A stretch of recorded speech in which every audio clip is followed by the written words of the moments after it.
नमः सिद्धेभ्यः। जय श्री ओम नमः सिद्धेभ्यः। सर्वमंगलमांगल्यं सर्वकल्याणकारकं प्रधानं सर्वधर्माणां जैनं जयत्शासनं जैनं जयत्शासनं। पंच परमेष्टि भगवान के आचार्य श्री गुरुवर कुंद कुंद महाराज की, आचार्य श्री गुरुवर विद्यासागर महाराज की। अपन लोग उन परिधियों में, उन गलिहारों में जीवन व्यतीत करते हैं जहां से निकलने के कोई रास्ते नहीं होते, और व्यक्ति रास्ते होते भी हैं तो नेत्र ज्योतिहीन होने से वो रास्ते दिखते नहीं, और कभी उन रास्तों को खोजने के लिए कभी कोई सहारा लेते हैं तो जहां रास्ता आता है वहीं पर सिर में खुजली चल जाती है। एक अंधा व्यक्ति एक हाल के बीच में फंस गया, बाहर वाले लोग उसे चिल्ला रहे हैं, भाग, जल्दी भाग दरवाजे से। बाहर वाले उसे बचाने अंदर नहीं जा सकते, और वो नेत्रहीन है, उसको दरवाजा दिख नहीं रहा, और बाहर से आवाज लगाते, भाग अंधा, इसमें आग लग चुकी है, खतरा है। तो वो क्या करे? आवाज दी जाती है, दीवार का सहारा ले ले और दीवार को पकड़ के चलता चल, चलता चल, चलता चल, दरवाजा मिल जाएगा, बाहर निकल आना। उसने ये बात मान ली, दीवार का सहारा लेते लेते चला, जैसे ही दरवाजा आया उसकी समय उसके नाक में खुजली आ गई, और जैसे ही उसने खुजलाने में गया उतनी देर में दरवाजा, और फिर वो आगे बढ़ा, फिर पूरा चक्कर लगाया, और जैसे ही दरवाजा आया उसे फिर, क्योंकि अब उसको ये आइडिया तो था नहीं कि वो कितनी दूरी पर है, फिर खुल गया। ये किसी अंधे की कहानी नहीं है, ये सारे दुनिया के अंधों की कहानी है, जिससे अनादिकाल से अपन सब इसी क्वालिटी में रहे। आज भी दुनिया वही अनादिकाल हो गया, है ही नहीं रास्ते, और है तो रास्ता दिख नहीं रहा है। पहली बात तो बहुत सारी 84 लाख योनियां हैं जिनमें रास्ते होते ही नहीं हैं, दरवाजे होते ही नहीं हैं, बिना दरवाजों के रास्ते। निगोद, नरक, देव, भोगभूमि, त्रियंश, विकलत्रय, जितने 84 लाख योनियां हैं, 83,99,999 योनियों में दरवाजे नहीं होते, कोई निकलने का कोई उपाय नहीं। नरकों को तो कुंभी पाक भी कहते हैं, जैसे ढका हुआ कुंभी अंदर अंदर खदबद करती रहती है, मरते रहते, जन्मते रहते हैं, निकलने की कोई गुंजाइश नहीं है। पूरे एक भी योनि नहीं है जिसमें जहां भी कोई दरवाजा हो छटपटाता है व्यक्ति। नारकी छटपटाते हैं, बहुत छटपटाते हैं, लेकिन निकलने का कोई दरवाजा ही नहीं, सारे दरवाजे बंद हैं। त्रियंच छटपटाते हैं, दरवाजे बंद। देव छटपटाते हैं, देवों की हालत नारकियों से भी बदतर होती है, क्योंकि वो सम्यक दृष्टि होते हैं, अवध ज्ञान होता है, भगवान के समोषण में जाकर के सत्य सत्य का ज्ञान कर लेते हैं, लेकिन वो कर कुछ नहीं पाते, कुछ नहीं कर पाते। चारों तरफ से हाथ पैर बांध दिए, भूख लगी है, भोजन सामने है, लेकिन खा नहीं सकते, कुछ नहीं कर सकते, खा ही नहीं सकते। सब कुछ सामने रखा है, देवों के सब कुछ सामने है, लेकिन कुछ नहीं कर सकते, कुछ नहीं।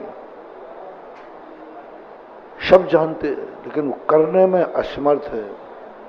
संसार में सबसे ज्यादा जीव ज्ञानवान होकर के असमर्थ हैं तो वो देवता। सब कुछ उनको ज्ञान है, लेकिन कर कुछ नहीं कर, कुछ भी नहीं कर सकते। इसलिए कहीं पर भी कोई दरवाजे नहीं है, मात ऊपर की छत खुली हुई है, हैं? परकोटा तो सब बांधे, 84 लाख योनियों के सब परकोटे बने, इसमें कोई दरवाजा नहीं है, बस एक स्थान है, ऊपर छत नहीं है। अब छत नहीं है तो पहले तो इतनी ऊंची दरवाजे चढ़े कौन, उसमें सीढ़ियां नहीं है, सीढ़ियां नहीं है। अब कौन उतरे, चढ़े कौन, कैसे चढ़े, पांव कैसे, ऐसे पा नहीं सकते, कोई उपाय नहीं।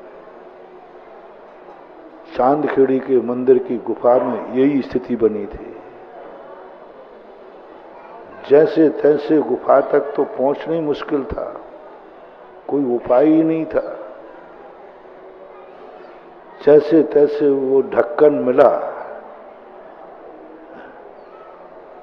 चांदखेड़ी की जो गुफा थी, पहले बहुत सारे महाराज लोग उस गुफा में गए, लेकिन बस एक कमरे में जाते सब देखा, वापस लौट आते, कुछ है ही नहीं है, कुछ है ही नहीं, बिल्कुल साफ, झाड़ू लगा हुआ साफ कमरा है, धूल नाम की चीज नहीं थी। सब लौट आए। मैं भी, कमेटी के लोग थे, लाभचंद जी वगैरह, जैसे तैसे दीवार तोड़ी रात में, क्योंकि डर ये था, स्वप्न में तो आया था, लेकिन स्वप्नों का क्या भरोसा। तो सोचा भाई किसी को बताओ मत, पहले हम चुपचाप देख के आते हैं। अब पहली बार का तो देखो डर तो लगता ही है।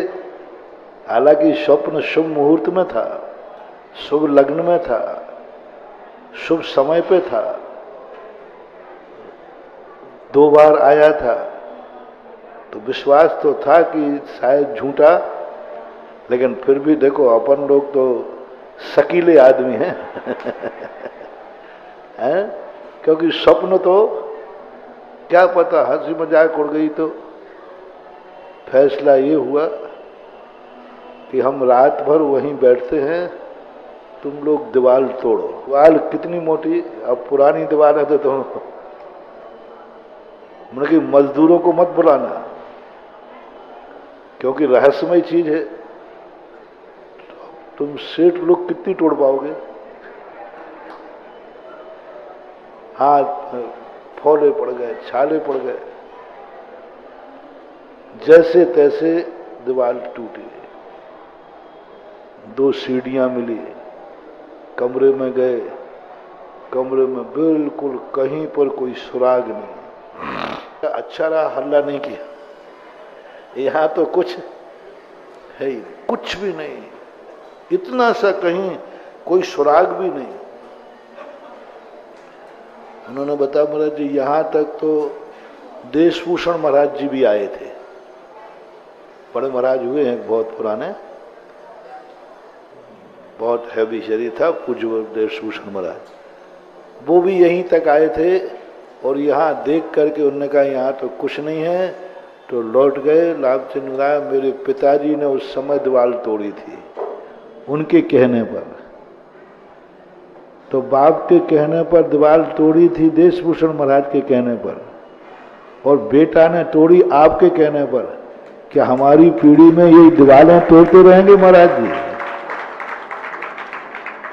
पूज्यवर देशभूषण महाराज के कहने पर हमारे पिताजी ने दीवार तोड़ी, तोड़ कर उनके हाथ में भी छाले आ गए थे।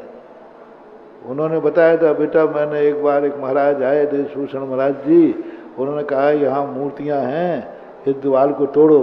तो रात भर भी तोड़ते रहे, सुबह खोदा पहाड़ चुईया ही नहीं निकली और बंद कर दिया। महाराज जी ऐसे आपके कहवे में हम आ गए तो हमने भी तोड़ी, यहां तो कुछ है ही नहीं। हमने की बात सही है, अब क्या करें। थोड़ी बहुत भाव विश्वास था, लेकिन ये हर साधु ने देशभूषण महाराज जी का देखो, है तो सही है तो सही, कहीं ना कहीं तो है। और एक शिलालेख मिला, उस शिलालेख में भी लिखा है। दूसरा, जब मैंने 150 साल पुराना ब्रिटिश गवर्नमेंट के समय का एक रजिस्ट्री मिली है, उर्दू जैसी भाषा में लिखी, उसके जानकार से पढ़वाई, तो उन्होंने कहा कि सरकार ने उस समय सरकार राजा रहे होंगे, राजा ने यह जो चांदखेड़ी की जमीन है यह चंद्रप्रभु भगवान की देरी को समर्पित की थी। चंद्रप्रभु भगवान की देरी बोलते हैं देवरा, गुजरात में देवरा बोलते हैं मंदिर को। अब चंद्रप्रभु भगवान को उन्होंने ये जमीन दी थी, और चंद्रप्रभु तो पूरे मंदिर में ही नहीं है। अब मेरा कीड़ा गया, मन की शक की सुई जाती है चंद्रप्रभु नाम से, और उसी कारण से उसको चांद खेड़ी कहते हैं। तो चांद खेड़ी थे, चांद का बाड़ा चांद खेड़ा कहलाता था, और वो खेड़ी खेड़ी बना। तो चंद्रप्रभु भगवान के नाम से इसको चांद खेड़ी कहते हैं, और चंद्रप्रभु भगवान को ही स्वर्ग राजा ने जमीन दी है। अब हम पूरी मूर्तियां छांटते बने, कहीं पुराने चंद्रप्रभु थे ही नहीं। फिर एक इतिहास मिला कि एक समय ऐसा था यहाँ 900 मूर्तियां थी, 900। एक लेख मिला, कोटा के खजारी लाल जी थे, उन्होंने, महाराज जी 900 मूर्तियां थी। तो हमने कहा हो सकता उन 900 में चंद्रप्रभु भगवान। हाँ, बात आई और गई इतिहास। लेकिन दो विश्वास थे। विमल सागर महाराज जी भी गए, उन्होंने भी कहा मूर्तियां तो यहाँ हैं, लेकिन अब वो निकालने की स्थिति समझ में नहीं आ रही, कहाँ से जाओ। तीसरा, मैं भी बुद्धू बन गया। हमें संतोष रहा कि जब बड़े बड़े महाराज बुद्धू बन गए तो अपन तो बन गए, कौन सी बड़ी बात है अपन तो बहुत छोटे महाराज हैं। लेकिन हमने कहा देखो भाई, अच्छा रहा अपन ने पहले से हल्ला नहीं किया, नहीं तो आज सब लोग क्या कहते बाबा जी अच्छा रहा। हमने चलो, हम लोग बाहर निकल आए। निकलने के बाद हम आदिनाथ भगवान के पास चले। मैंने कि भगवान आज ने आपने लाज रख दी, ये बहुत अच्छी बात है कि हल्ला नहीं करने दिया, लेकिन कुछ मिला ही नहीं।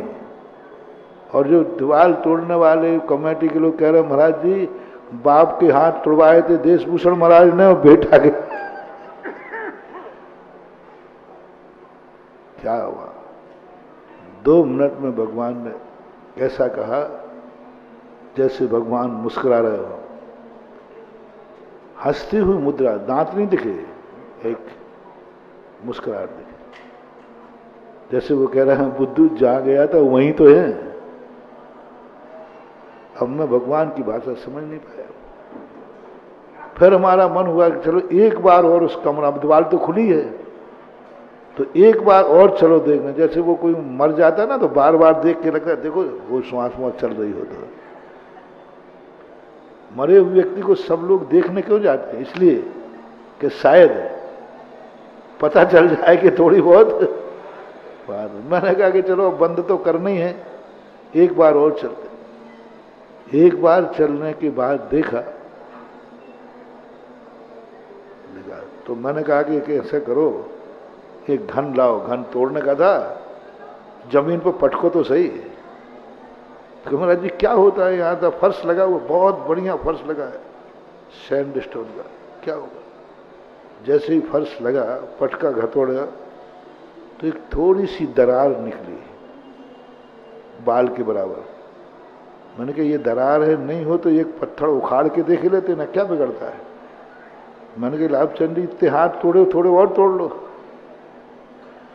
कपड़ा वपड़ा लगा करके और तोड़ा, और जैसे ही एक पत्थर तोड़ा तो 4-5 इंची मोटा फर्श था, और जैसे ही उठाया उसी के नीचे सीधी 8 फुट गहरी गुफा।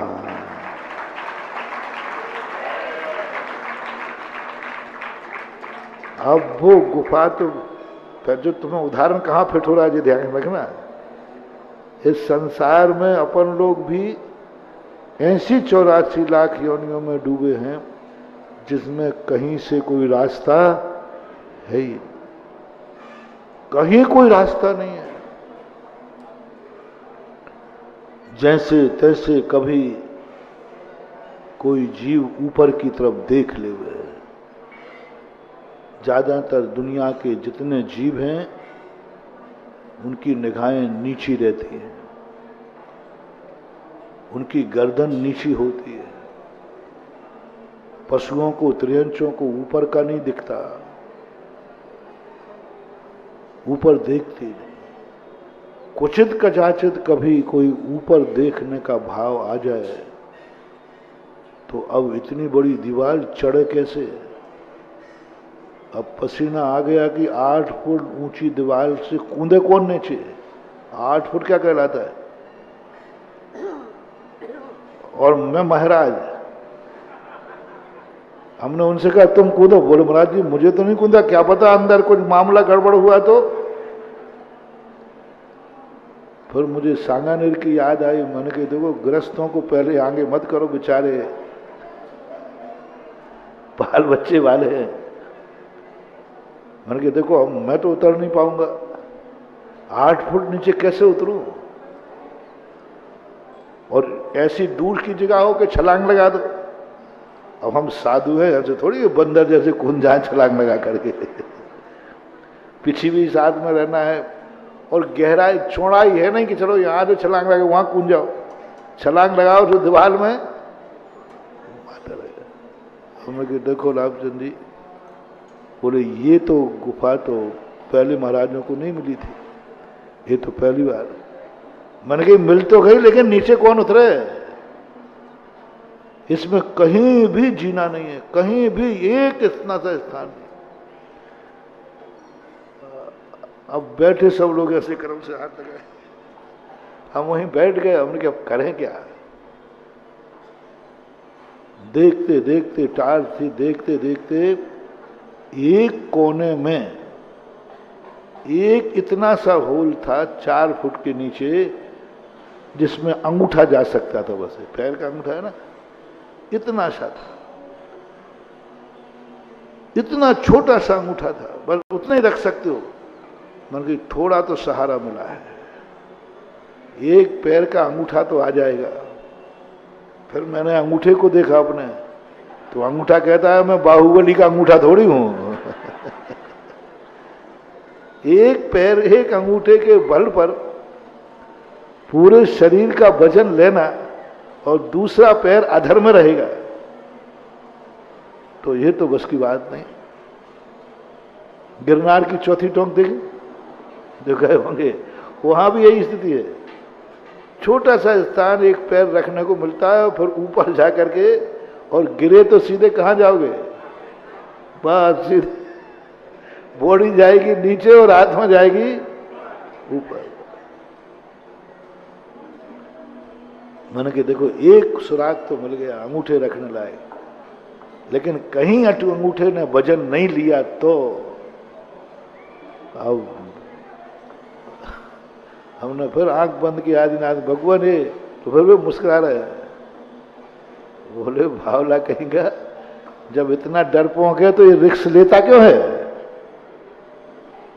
जैसे दूसरे महाराज कह के चले गए ऐसे तू चला जाता है कि साहब मूर्ति तो है लेकिन अभी समय नहीं आया। मैंने कि मैंने तो आदत में ये नहीं है, यदि है तो निकाल के रहूंगा, दूसरे को मौका नहीं दूंगा, और नहीं है तो फिर कहूंगा नहीं। मैं कभी नहीं बोलता हूं, मैंने आज तक कभी नहीं बोला यहां मूर्ति तो है अभी समय नहीं आया है। अरे तुम्हारे के अलावा और समय क्या चाहिए? कौन आएगा समय का? कौन आएगा? समय कब आएगा? कई लोग साधु आग लगा जाते हैं, क्या कर जाते हैं, यहां इतनी मूर्तियां तो हैं लेकिन अभी, ये सब बेफालतू की बातें हैं, कभी चक्कर में मत पड़ना। मैंने कि मैं तो ऐसा नहीं कहूंगा, नहीं है तो नहीं है, नहीं समझ में है तो फिर निकाल के रहूंगा, चाहे जो होगा सो देखा जाएगा। हिम्मत करके जैसे एक अंगूठा उस पर रखा, पैर लटका कर दिया, और वो हमें पकड़े हुए थे ऊपर से, और फिर मैंने कहा छोड़ दो अब तो जो होगा सो होगा, जा रहा हूं, और पहुंच गया नीचे और मिल गए चंद्रप्रभु भगवान। कहने का भाव ये है कि संसार में 84 लाख योनियों में कोई दरवाजे नहीं है, पूरा पैक है। ऊपर है तो इतना बड़ा परकोटा चढ़ो, फिर चढ़ना ही नहीं है। चढ़ने के बाद बाहर कुछ नहीं है, कोई झेलने वाले नहीं है, कोई झेलने वाला नहीं है, कोई गुरु नहीं, कोई भगवान नहीं, कुछ नहीं, स्वयं कूदना है। एनसीसी में सिखाया जाता है, दीवारें 10-10 फुट की दीवार बनी रहती है, उसको छलांग करके ऊपर जाओ, ये छिल जाते हैं और वो उचकता है। मिलिट्री वालों को दिखाते, एनसीसी में ऐसे दिखाते। नदी को पार करो, एक बस रस्सी बंधी है, रस्सी से दौड़ करके उधर पार करो। तो मैंने कहा कि अब जो, तो ऐसी स्थिति को लेकर के आप सब लोग बिना दरवाजे के परकोटे के अंदर से कैसे निकले, अपन सब शास्त्रों को पढ़ करके रोंगटे खड़े हो जाते हैं। जब इनको पढ़ता हूं कि तुम ऐसे गड्ढे में थे और उस गड्ढे से इतनी ऊंचा था परकोटा, लगता है वहां से हम निकल के आ गए, आ ही नहीं सकते। कई बार तो ऐसा लगता है कि मैं वहां से निकल के आया हूं, ऐसा नहीं लगता। नहीं नहीं, हम लोग इस गड्ढों में थोड़ी होंगे, हम तो कोई अच्छे वीआईपी स्थान पर होंगे। आगम कहता है संसार में जितने जीव हैं सब वहीं से ही आए हैं, सब निगोज से आए। शास्त्रों को पढ़ करके परिणाम रोंगटे खड़े होते हैं। जैसे तैसे एक मनुष्य पर्याय के कोठे में कूद गए अपन। बस यहां से एक दरवाजा है जिसकी चर्चा मैं कर रहा था ना, यहां एक दरवाजा है। मात्र 84 लाख योनि में मनुष्य में एक दरवाजा है, लेकिन दुर्भाग्य से 99% लोग मनुष्य पर्याय में आकर के अंधे हैं। इनका अंधा नहीं कह रहा हूं, मोहिनी कर्म से, मोह से अंधे हैं। मोहिनी कर्म ने अंधा बना रखा है, और अंधे बन करके पार्टी बंधी हुई है। जैसे तैसे गुरु की आवाज आती है, गुरु मिलेंगे, भगवान मिलेंगे तो मनुष्य के लिए ही कार्यकारी है। उसी की जाति में भगवान होते हैं, उसी की जाति में महाराज होते हैं। वो अंदर तो नहीं आ सकते, तुम्हारे पास तो नहीं आ सकते, तुम्हारे घर में तो नहीं आ सकते। तुम जहां पर फंसे हुए हो वहां महाराज नहीं आ सकते, भगवान नहीं आ सकते। हम तुम्हारे पास नहीं आ सकते, किसी भी स्थान पर नहीं आते। तुम मेरा हार देखने आ सकते हो, हम तुम्हारा हार देखने नहीं आ सकते। आ जाओ एक आध।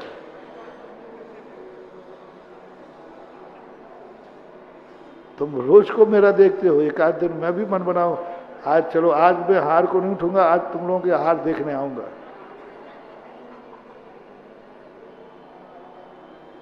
वो असंभव, हो ही नहीं सकता। हम तुम्हारा हार देख ही नहीं सकते, क्योंकि हमारे सामने खड़े रहे हो तुम हार कर ही नहीं सकते, क्योंकि गुरु और भगवान के सामने झूठा मुंह नहीं किया जाता। हम तुम्हारे सामने खड़े रहे हो तुम खाते रहो, खा ही नहीं सकते, असंभव। क्योंकि गुरु और भगवान के सामने कभी झूठा मुंह इनके सामने खा ही नहीं सकते। आप मैं कैसे आऊं? तुम खा नहीं सकते, और जब हम देखने आएंगे उस समय तुम खाओगे नहीं, और जिस समय खाओगे उस समय हम देखने आएंगे नहीं, क्योंकि तुम झूठे मुंह। मैं दुकान पे नहीं आ सकता, क्योंकि मैं यदि दुकान पे आ जाऊं तो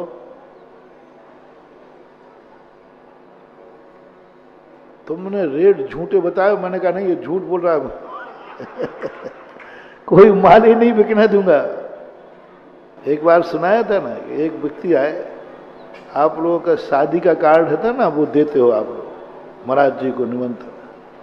तो एक नियरेस्ट भक्त का था, सबसे तो बोल नहीं सकता, तो उसका उस पर लिखा था आमंत्रण कार्ड, लिखते आमंत्रण का, तो उसमें नीचे मेरा नाम लिखा था। तो मैंने उठा लिया, अच्छा तू तो मेरा परम भक्त है, तेरा आमंत्रण कैसे ठुकराऊंगा, आना ही पड़ेगा, आना ही पड़ेगा। और मैंने इतने सीरियसली कहा, वो कहता महाराज जी क्या बोल रहे हैं आप? मैंने कहा हाँ नहीं, निकालूंगा टाइम, अब निकाल लूंगा टाइम। मैंने कहा अब दुनिया कुछ भी कहे तो कहेगी, अब भक्त की भांति में नहीं जाऊं तो मेरा, क्योंकि तू भी मुझे बहुत चाहता है और मैं भी तुझे, तो आऊंगा, निकालूंगा टाइम, निकालूंगा। अब वो कहता महाराज जी आप क्या बोल रहे हैं? मैंने कहा नहीं नहीं, मैं टाइम निकाल लूंगा, मिल जाएगा टाइम। वो कहते महाराज जी आप शादी का कार्ड है, शादी? हाँ नहीं, मैंने कहा शादी का ही है, टाइम देख लो कितने बजे का है। तो मैंने फिर खोला, मैंने कहा चल जाएगा, ये सामयिक का टाइम नहीं। अब मैंने 2-3 मिनट में ऐसे किया कि वो कहते महाराज जी आप क्या बोल रहे हैं, आप होश में तो हैं, आपको कोई गर्मी तो नहीं चढ़ गई? ये शादी का कार्ड है, शादी? हाँ मैंने कहा मैं शादी का ही कार्ड मान रहा हूँ, कोई और कोई का कार्ड नहीं, मैं आऊंगा, आने का मन बना रहा हूँ। बोले महाराज जी आप थोड़ा सोच नहीं रहे, आप क्या कर रहे हैं? आप शादी में आओगे, आपकी क्या इज्जत रहेगी? कहीं मैंने कही मेरी जो इज्जत होगी तो होगी, तेरी तो इज्जत बढ़ जाएगी कि ऐसे भी भगवान गुरु होते। मैंने कही मेरी जो इज्जत होगी तो होगी, तेरी इज्जत बढ़ जाएगी। सारे दुनिया के पेपरों में छपेगा कि संसार में 2500 साल से आज तक जो नहीं हुआ, आज तक किसी की बारात में महाराज पेपर में छपेगा, और हो सकता है गिनीज बुक में नाम आ जाए।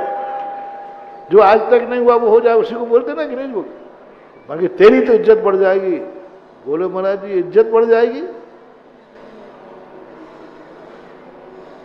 महाराज जी आप बताओ तो, आप सोचो सही, वहां बारात में क्या क्या होता है। मैंने क्या क्या होता है, वही तो सुनना था मुझे। अरे महाराज बारात में क्या क्या होता है आपको पता नहीं है? मैंने बता क्या क्या होता है।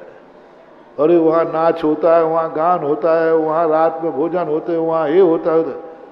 मैंने कहा तुझे शर्म नहीं आई? जिस बारात में ये सब कर्म होते हो उस बारात का आमंत्रण कार्ड मुझे देने आया है? आमंत्रण लिखते समय सोचना चाहिए था कि मैं किसको आमंत्रण दे रहा हूं,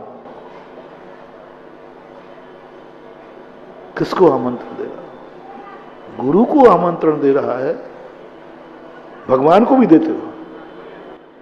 भगवान को आमंत्रण दे रहा है, तू भक्त है, बोल तू सच्चा भक्त है या झूठा? आप सब बोलो। भगवान अभिनंदन नाथ के सच्चे भक्त हो के झूठे? जोर से बोलो। और मेरे सच्चे। तुझे नहीं सोचना है क्या भगवान या गुरु मेरा निमंत्रण ठुकरा देंगे? आपको सोचना है। आपको अपने रिश्तेदार के साथ कुछ भी हो जाए वो तो आएगा, कुछ भी हो जाए वो तो आएंगे, हमारा प्रेम ही ऐसा है। तो बोले तू भगवान का सच्चा भक्त है, भगवान पर तेरा विश्वास है और आमंत्रण कार्ड लिख रहा है भगवान को, क्या तेरा आमंत्रण कार्ड भगवान ठुकरा देंगे? दावा करो आएंगे भगवान, आएंगे और आते हैं। और जिसका बारात में मैंने भगवान को सोच लो वो बारात कैसी होना चाहिए। क्या तुम्हारी बारात भगवान की मर्यादा के योग्य है? क्या भगवान ये देख सकेंगे अपने भक्त के ये कर्म? क्या भगवान के लायक है तुम्हारी बारात? क्या कह सकोगे हाँ भगवान, हमारे पूर्वजों ने, तीर्थंकरों ने, चक्रवर्तियों ने ऐसे ही शादी की, ऐसे की? क्या कह सकोगे? भगवान सोच के देखेंगे हाँ ऐसे ही होती आई शादी? नहीं, आज तक ऐसी नहीं होती आई। भगवान को आमंत्रण लिखने के पहले सोच लेना क्या ये भगवान के लायक बारात है? गृहस्थ की सही, चिंता मत करना, भगवान तुम्हारी गृहस्थी में बाधक नहीं बनेंगे, फेरों में बाधक नहीं बनेंगे, क्योंकि उन्हें मालूम है जो ग्रस्त है, ग्रस्त के लिए क्या क्या वैलिड है उसमें हम लोग कभी दखल नहीं देते। जो ग्रस्त के लिए वैलिड, फेरे हमेशा से पढ़ते आए कि नहीं? बोलो, पढ़ते आए, उसमें कोई ऐतराज नहीं, वो कोई गलत काम नहीं। जो तीर्थंकरों ने भी किया, चक्रवर्तियों ने भी किया, वहां तक ठीक है। लेकिन जो आज तक हमारे कुल में, हमारी जाति में, हमारे पूर्वजों में नहीं हुआ, इससे हट करके तो कोई कार्य नहीं कर रहे हो। रुको रुको, अभी किसको आमंत्रण कार्ड जा रहा है? बोले अभिनंदन नाथ भगवान को। सावधान महानुभाव, सावधान। आमंत्रण कार्ड यदि देना है तो सोच लो पहले, कहीं भगवान का अभिशाप न मिल जाए, कहीं भगवान का संबंध न टूट जाए, कहीं भगवान तेरी बारात को देख करके गुस्से में आके भाग नहीं जाए।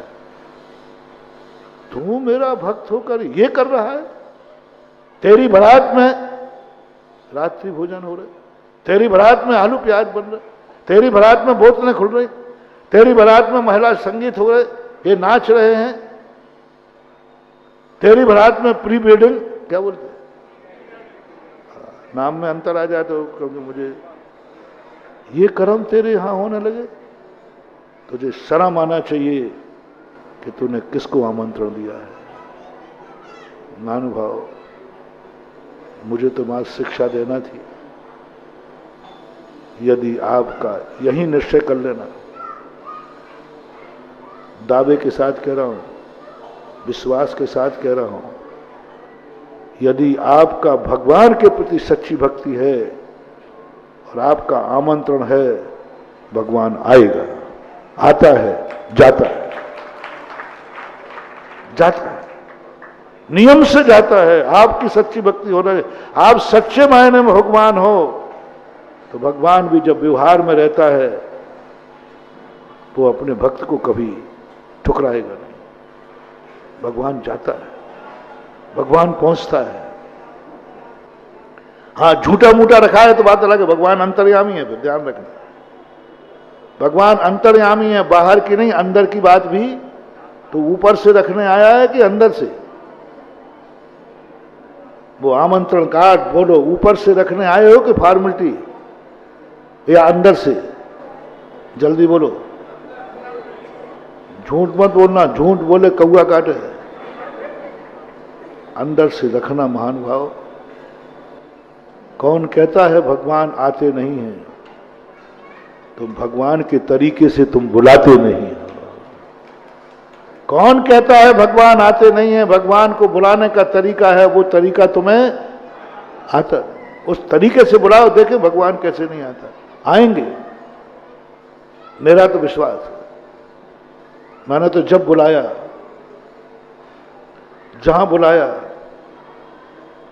जिस अवस्था में गया, भगवान आए और मैंने दर्शन किए।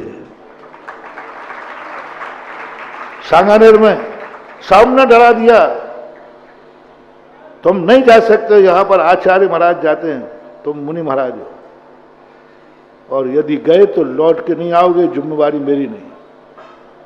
ऐसा डराया था। एक धन्य कुमार पांड्या करके थे अध्यक्ष से, उन्होंने कहा महाराज सोच लो, समाधि मवाधि लेके जाना,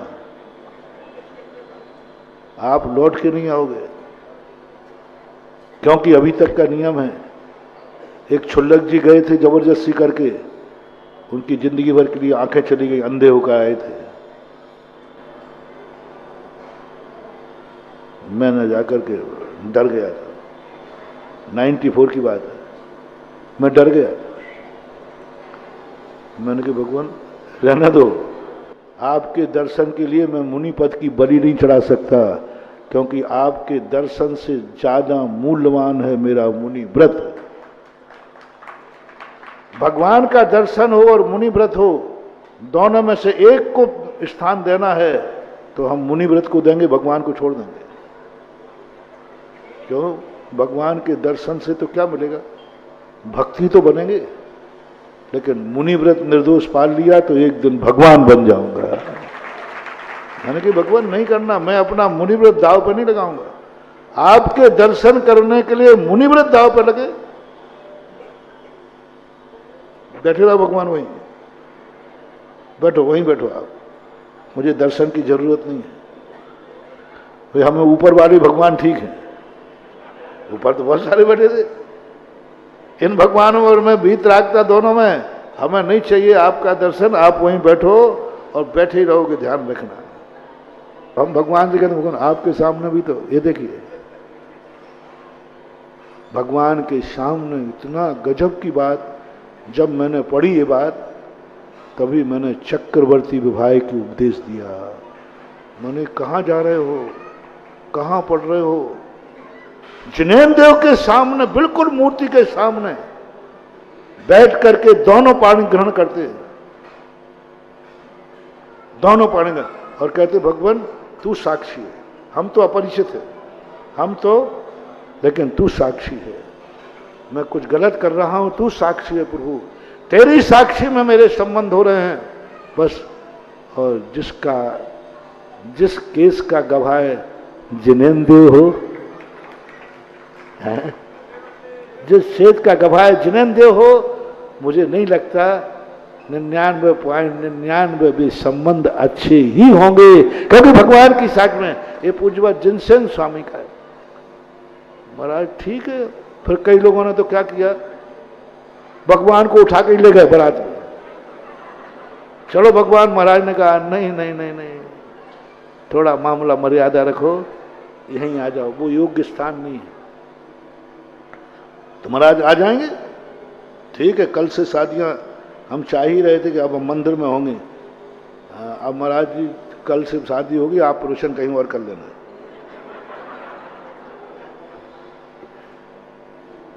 सोचो, आज यदि मंदिरों में शादियां शुरू हो जाएं तो बोलो मंदिरों का क्या होगा? कल्पना करो, ये मंदिर रह जाएंगे, होटलें बन जाएंगे, होटलें। आप लोगों के बारातों में बोलो आज क्या नहीं होता है। यहां तक कि शराब और मांस के बार खुलने लगे हैं। जैनियों की बारात में कह रहा हूं, जैनियों की बारात में स्टॉल रखते ना खाने पीने के, ऐसे शराब का स्टॉल लगने लगा है। कम है, लेकिन बड़े बड़े शहरों में मांस के अंडों के बार लगने लगे हैं। और महिला संगीत में तो अति हो जाती है। जब लड़के लड़कियां नर नए वरवधु जिस ढंग से फूहड़ नाच करते हैं, देवताओं को भी शर्म आती है। महिला संगीत, और कौन कौन बैठे रहते सामने, बोलो ना। सब बैठे रहते, बड़े बुजुर्ग, दादा दादी सब बैठे रहते। और किस ढंग से नाचते हैं वो दोनों, किस ढंग से फूहड़ नाच करते हैं। ये अमंगल है। आज का महिला संगीत अमंगल है। अब वो बेटी तुम्हारे घर में, जो बेटी शादी के पहले ही ऐसा बेशरम होकर नाच रही है, वो तुम्हारे घर में भी बेशरम हो जाएगी और तुम देखते रह जाओगे। ना उसको कुल की मर्यादा होगी। अरे शादी के पहले ही उसने मर्यादा तोड़ दी, शादी के पहले ही बड़ों की मर्यादा छोड़ दी। बड़ों के आते ही घूंघट हो जाता था, होता था कि नहीं। अब तो बड़ों के पहले ही आधी नंगी हो गई। कपड़े कैसे पहनते हैं नाच में, सुना है मैंने, देखा कम है, सुना है कैसे होते हैं और किस ढंग से। एक संस्मरण मुझे याद आ रहा है,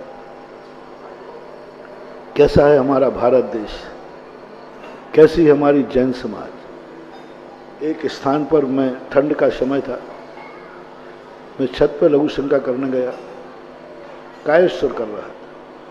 सामने किसी का मकान का आंगन था, वहां दो महिलाएं बैठी थी, एक वृद्ध थी एक यंग थी, जवान थी। दोनों के सिर उगड़े हुए थे, पल्लू।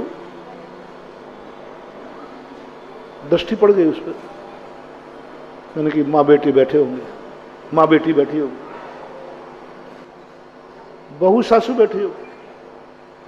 सासू बहू को पर्दा नहीं करती, बहू भी अकेले में सासू को पर्दा नहीं, बहू भी सिर उगाड़ लेती है सासू के सामने। एक मतलब मैंने कायेश्वर भी पूरा नहीं हुआ, उसमें से एक व्यक्ति वहां आया, वो थोड़ा जवान सा था। वो आते ही एक ने पर्दा कर लिया, एक महिला ने तुरंत सिर ढांक लिया। एक महिला जो की तो बैठी रही, जो वृद्ध थी। अब देखना घटनाक्रम, देखना पूरा 10-20 सेकंड का, मिनट भी नहीं लगा। तुरंत जो दादी मां बैठी थी जिसने सिर नहीं ढांका, वो उठ के, जैसे वो उठ के गई, इसका पर्दा, इसने सिर का पर्दा उघाड़ दिया। अब मेरा तो दिमाग सनक गया, ये पर्दा किसके लिए था? जो गई सासू है उसके लिए था, तो पहले क्यों नहीं था? और जो पुरुष आया है उसके लिए पर्दा था, तो अब क्यों नहीं है? अब भी तो है ना पुरुष। यदि इस पुरुष के लिए पर्दा था, तो अब क्यों नहीं डाल रही है पल्लू सिर पर? और सासू के लिए पर्दा था, तो जब सासू थी तब पर्दा क्यों नहीं रही? और 3 के अलावा कोई चौथा? मुझे उसने देखा नहीं था, नहीं तुमको महाराज आपके लिए होगा। अरे मुझे भी कहो तो मैं तो अभी भी खड़ा हूं। पर्दा किसके लिए? आज भी वो सीन मुझे याद आता है। इतना गर्व हुआ मुझे अपनी भारतीय संस्कृति पर, कम से कम 50 बार सुना चुका हूं ये संस्मरण। बोलो पर्दा किसके लिए था? माता, सासू के लिए नहीं, पति होगा वो जो बाद में आया। पति के लिए पर्दा है, तो अब क्यों नहीं? और सासू के लिए पर्दा था, तो जब क्यों नहीं? पर्दा किसके लिए था? और 3 के अलावा कोई चौथा वहां था। किसका पर्दा था? मर्यादा का पर्दा था। मां के सामने पति को भी सिर ढकना, मां के सामने पति को भी सिर ढकना, ये हमारी भारत की परंपरा है, भारतीय संस्कृति है। पति के लिए कोई पर्दा नहीं होता, लेकिन मां के सामने माँ के सामने पर्दा होता है। माँ है ना, सासू माँ बैठी है, कोई भी माँ बैठी हो जिसके लिए कोई पर्दा नहीं होता, लेकिन वही व्यक्ति जब बड़ों के सामने आएगा तो वही नारी पर्दे को डाल लेती है। ये है भारतीय संस्कृति। कब? ये मैंने शादी के बाद की बात कह रहा हूं। और यहां पर्दा कब उठ गया? Pre wedding. कब पर्दा उठ गया? महिला संगीत में अमंगल हो गया, अशुभ हो गया। ऐसी नारी तुम्हारे कुल में आएगी जो महिला संगीत में नाच चुकी है, जो प्री वेडिंग कर चुकी है। जाओ, तुम्हारा कुल में कभी भी शांति रह ही नहीं सकती। असंभव, असंभव, असंभव। वो खत्म हो गया क्योंकि मर्यादा विहीन हो गई। अशुभ। अभी राजस्थान के अंदर मैंने सबसे पहले शादियों में महिला संगीत का। और कौन आते हैं नाचने? वो आएंगे दुनिया भर के जिनका कोई चारित्र नहीं है, करोड़ रुपया ले जाते। 2 घंटे कमर यूं करेंगे, लाओ 3 करोड़, लाओ 1 करोड़ रुपया। और सबसे ज्यादा वो अशुभ होते हैं। शादी में ऐसे लोगों को बुलाना अमंगल है जिनका कोई भी चरित्र नहीं। बुलाओगे तुम बंबई से, अब उन बम्बई वालों का दुनिया कौन सी है? नाचने तो भाई आते, और बड़े आदमियों के में और ज्यादा आएंगे, और बड़ा आएगा। वो क्या तुम्हारा मंगल करेंगे? क्या मंगल करेंगे तुम्हारा? नहीं महान बाबू। महाराज जी, महिला संगीत तो अभी चला कि पुराना? पुराना है, पुराना है। जिसे तुम महिला संगीत कहते हो उसे हमारे भारत में दादरा बोलते थे। दादरा, दादरा गाए जाते ना, दादरे। दादरा का अर्थ मालूम? मैंने जो खोजा है, शादी के समय दादियां गांव की आकर के जो आशीष देती थी उसको बोलते थे दादरा। दादियों के द्वारा जो गाया जाए। किनके द्वारा? जो नगर की बड़ी बुजुर्ग महिलाएं होती थी, वे सब इकट्ठी होती थी। वे दादियां ने सीनियर, वो आकर के जो गीत आशीष देती थी उस नए वर वधू को, वो बोलते थे दादरा। और फिर दादरा गाने वालों को बतासा दिया जाते थे। वो दादरा बदलते बदलते किसमें हो गया? हाँ, ओ ललितपुर वालों, तुम तो मेरे भगत हो रे। आज से दादरा शुरू कर दो, दादरा। भगवान आ जाएंगे और बीच में एक आध बार में भी दादरा करो रे, दादरा। महिला संगीत पाप है, अशुभ है, दोनों की जिंदगी बर्बाद हो जाएगी। महिला संगीतों के नृत्य बंद करावे, फूहड़ नाच अमंगल है। ऐसी शादियों में भगवान नहीं आएगा, आशीष भी नहीं देगा। आशीष देके मरेगा क्या भगवान? ऐसी शादियों को मैं आशीर्वाद देकर, यदि मैंने आशीर्वाद दे दिया, भगवान ने आशीर्वाद दे दिया, अब उस शादी में जितने पाप होंगे उसका 6ठा भाग मुझे क्या पड़ी दलाली में करिया हाथ करवे को। हाँ, सारी तुम्हारी और काली मां हमारे ऊपर आए। क्या पड़ी उन भगवान को कि तुम्हारे शादी में आशीर्वाद देकर के, सफलता का आशीर्वाद देकर वो अपने अरहंत पद पर छांटे लगाए। बंधु, भगवान और गुरुओं का आशीर्वाद चाहिए तो इतना ध्यान रखना कि मेरे कारनामों का धब्बा मेरे गुरु और मेरे भगवान पर नहीं लगना चाहिए।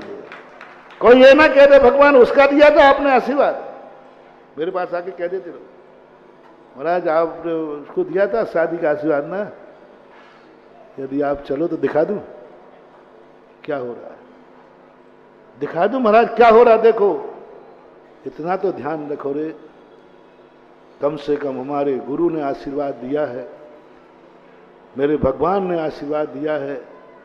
ऐसा कारनामा मेरी शादी में नहीं होगा जिससे मेरे गुरु और भगवान पर कोई उंगली उठा दे, नहीं होगा।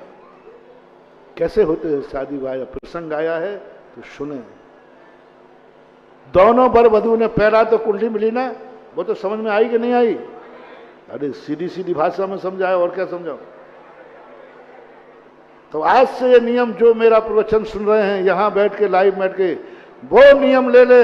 हमारा आज के बाद हमारे परिवार में जब भी कोई संबंध होंगे, उनका देवता भगवान एक होगा, गुरु एक होगा और नमोकार मंत्र एक होगा। जाओ, खुश रहो तथा। और कुछ मैंने कोई शर्त नहीं लगाई। मिलाने के पहले, दो संबंध बनाने के पहले, चाहे बेटी का हो चाहे बेटा हो, संबंध बनाने के लिए पहला एक ही नियम, एक ही फार्मूला मेरे भक्तों के लिए, टेक टू ऑर्डर, आदेश है कि संबंध बनाने के पहले कहना, हम उसी से संबंध बनाएंगे जिनका भगवान, हम उसी से संबंध बनाएंगे जिसका गुरु, हम उसी से संबंध बनाएंगे जिसका मंत्र एक है। बस ये तुमने कर लिया, बहुत बड़ा काम, बहुत बड़ा काम। पर दूसरा, भगवान को शामिल करो रे, करो। भगवान जो मैंने कहा था वो शामिल होना चाहता है, हो जाएगा तुम्हारी शादी में। लेकिन बस भगवान आएगा तो क्या उस लायक तुम्हारा पंडाल है? उस लायक है? अरे सम्यक दृष्टि कहते, भगवान आप मेरी बारात में आएंगे, आपकी साक्षी में मेरा विवाह होगा, जो कहोगे वह करूंगा। भगवान के लायक पंडाल होगा, भगवान के लायक कार्यक्रम होगा, भगवान की मर्यादा के लिए होगा। लेकिन यदि तुम्हें कभी मिल जाए कि भगवान आ रहा है, जो मैं अपनी बता रहा, मेरी बात में जल्दी समझ में आ जाती है। यदि तुम्हें पता चल जाए कि तुम्हारी शादी में महाराज आएंगे, तो तुम्हारे होश उड़ जाएंगे कि खुशी हो जाएगी? उसके तो होश उड़ गए थे। महाराज जी आप आओगे, शादी हो पाएगी कि नहीं,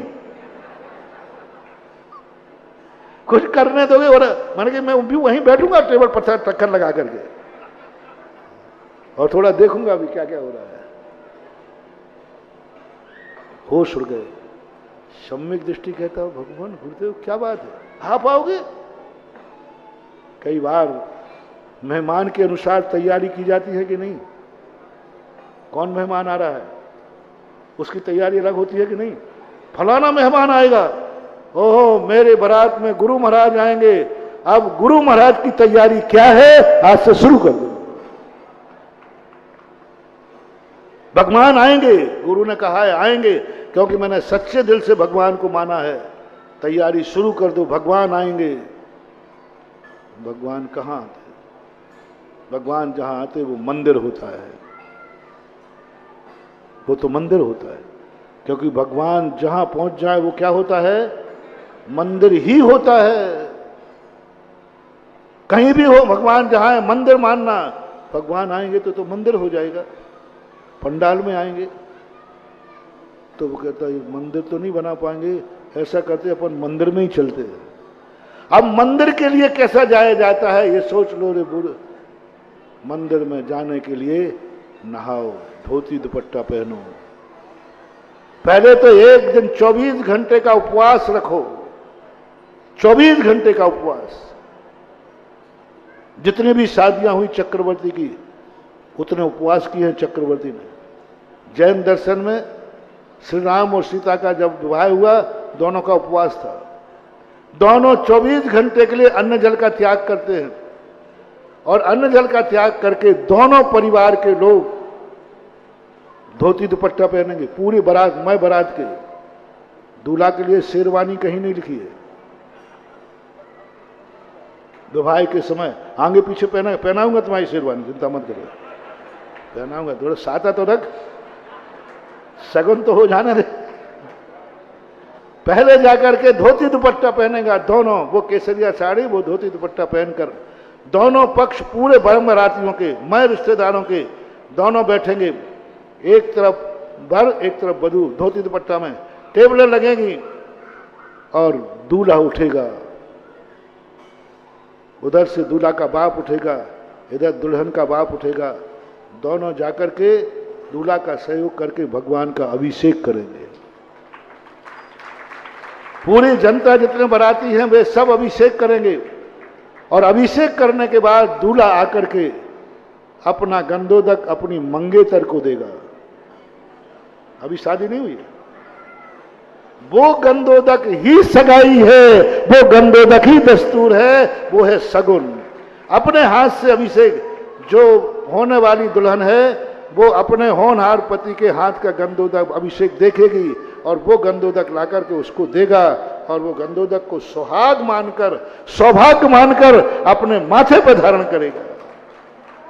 धारण करेगी और फिर सारे बाराती लेकर फिर पंच परमेष्टि विधान होगा। कौन सा विधान? पंच परमेष्टि विधान होगा। दोनों पक्ष अलग अलग बैठे, फिर विधान होने के बाद हवन की जब बारी आएगी, उस हवन के संबंध में करने के बाद उनको सारे दोनों पक्ष, उन दोनों वर वधू को खड़े करके हवन कुंडों की 7 परिक्रमा लगाएंगे और हवन कुंड की परिक्रमा लगा करके फिर दोनों भगवान के दर्शन करेंगे, भगवान को देखेंगे, भगवान हम दोनों को, और दोनों भगवान की साक्षी में वरमाला पहनाएंगे। ये कार्य होने के बाद फिर बाहर जाकर के सब वस्त्र बदल करके फिर जाकर के तुम्हारा भोजन पानी जो होता है वर वधू नहीं करेंगे और वहीं जाकर के नियम लेकर के दोनों भगवान के सामने 7 दिन का ब्रह्मचर्य व्रत लेंगे। अभी घूमने भी तो भेजना है, घूमने की एक परंपरा है शायद, तो मैं जो विकृति आती है मैं सोचा उसका मूल स्रोत तो कहीं है। शास्त्रों में घूमने की परंपरा लिखी, अभी घर में नहीं जाएंगे, दोनों 7 दिन का ब्रह्मचर्य व्रत लेकर के सिद्ध क्षेत्रों की वंदना को जाएंगे। घूमने जाएंगे, घर नहीं जाएंगे, वहीं मंदिर से सीधे, घर से तो निकासी हो चुकी है, तीर्थ क्षेत्रों की वंदना करने जाएंगे। 7 दिन तक सिद्ध क्षेत्रों पर वंदना करेंगे, तीर्थ क्षेत्रों की वंदना करेंगे, गुरु महाराजों के दर्शन करेंगे। 7 दिन पूर्ण होने के बाद नगर के बाहर से पूरे के पूरे जो रिश्तेदार समाज है वो उनको गाजे बाजे से लेने जाएगी, फिर गृह प्रवेश होगा, फिर गृह प्रवेश होगा। बोलो, ऐसी शादी में भगवान आएंगे आएंगे आएंगे? करो तो सही तुम वैसी शादी। तुम कहते भगवान आते नहीं, तुम भगवान के तरीके से उनको बुलाते नहीं। कहां दोष बताओ भैया? पूजा की, अभिषेक हुआ, माला डाली, अरे राग का संबंध नहीं है। जिसके बीच में वीतराग की साक्षी है वो राग भी एक दिन वीतरागता में बदल जाएगा। तो इस प्रकार की स्थिति को लेकर के आप अपने जीवन के संबंध में सोचें। आज इतना ही कह के विराम करता हूं। महावीर भगवान।